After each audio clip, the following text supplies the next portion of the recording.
Hey, beautiful ladies. I hope you're enjoying your Tuesday.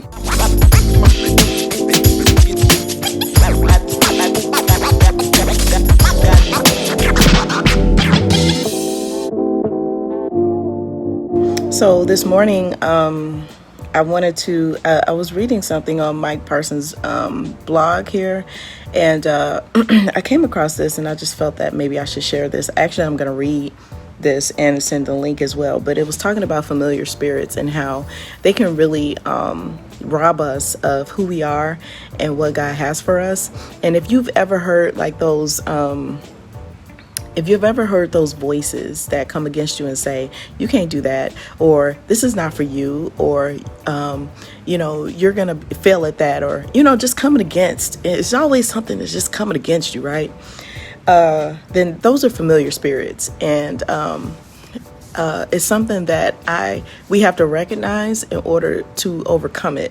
Otherwise, we'll think that we'll accept it within ourselves, and then we'll believe the lie. And it's one of the things that they talk about, like if you've ever watched or read the book, The Screw Tape Letters by C.S. Lewis. I've read it like years ago when I was in college. And it's just an eye opener, because it's just like it takes the life from the perspective of the demons. It's like two demons, and they talk about the different schemes and the ways that they can rob things from people and all this stuff. It's an eye opener, because once you get that, you start to get like holy anger. Like no, you cannot. I will not allow you to steal from me like this. But anyway, I'm gonna read this.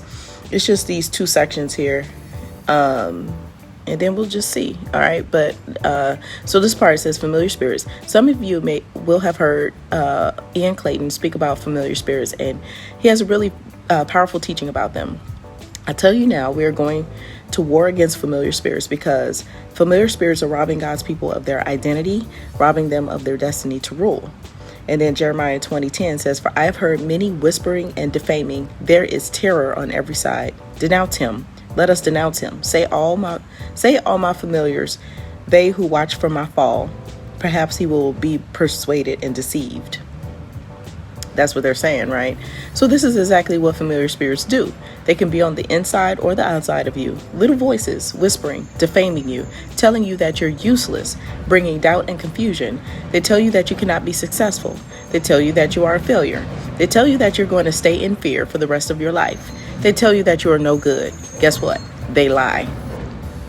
Most of us will have at least half a dozen familiar spirits who speak to us regularly, unless we have dealt with them.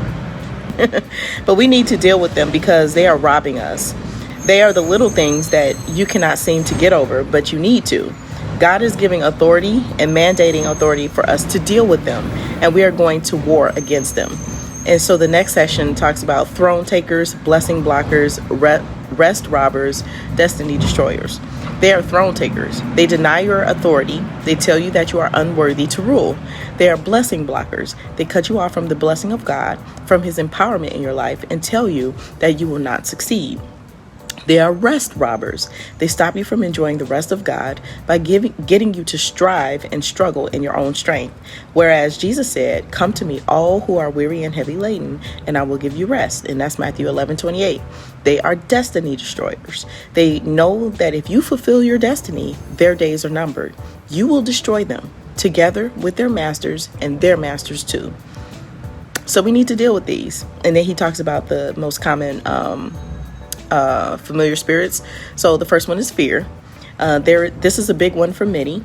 All our lives, we are subject to the fear of death, as it says in Hebrews 2:15. The next one is rejection.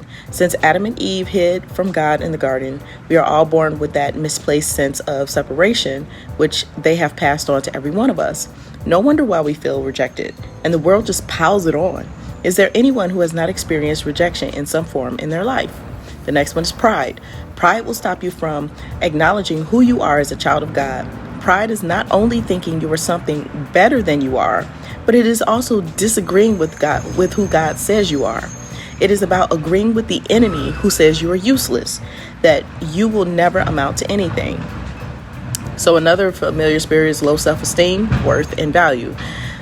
This will keep you from the success that God intends for you. It will keep you down, make you believe you are worthless. Insecurity is another one. This will make you blind to who you really are, a child of the King, and heir to all that he has for you. Another one is doubt and unbelief. If you don't believe it, you can never have it. Familiar spirits want to keep you in that place where you are no danger to them, where every word that comes out of your mouth builds a world of uncertainty and delusion around you. Another one is anxiety and worry. These are just other manifestations of fear. They will seek to take your eyes off your destiny and fasten them onto short-term difficulties in order to keep you from being effective. And then the last one is strongholds, mindsets, and belief systems. These are more subtle, but if we allow God to reveal them, we will see how they have robbed us and caused us to miss what is going on right before our eyes. So it says God wants to deal with these things in your life. He wants you to receive a crown of royal identity. He wants you to receive your destiny.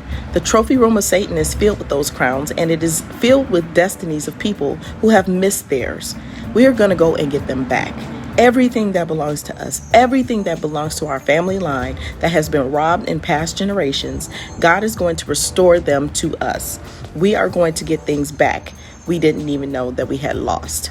This is so good. And he goes on after this. He talks about rising up, and there's a prayer and all of that. So I'm going to send the link so that you guys can read the entire thing, because before this part, he talks about who we are, our destiny scrolls, being sons of light, and all of this stuff. And so it's important for us to take a proactive approach to who we are. We can't be passive.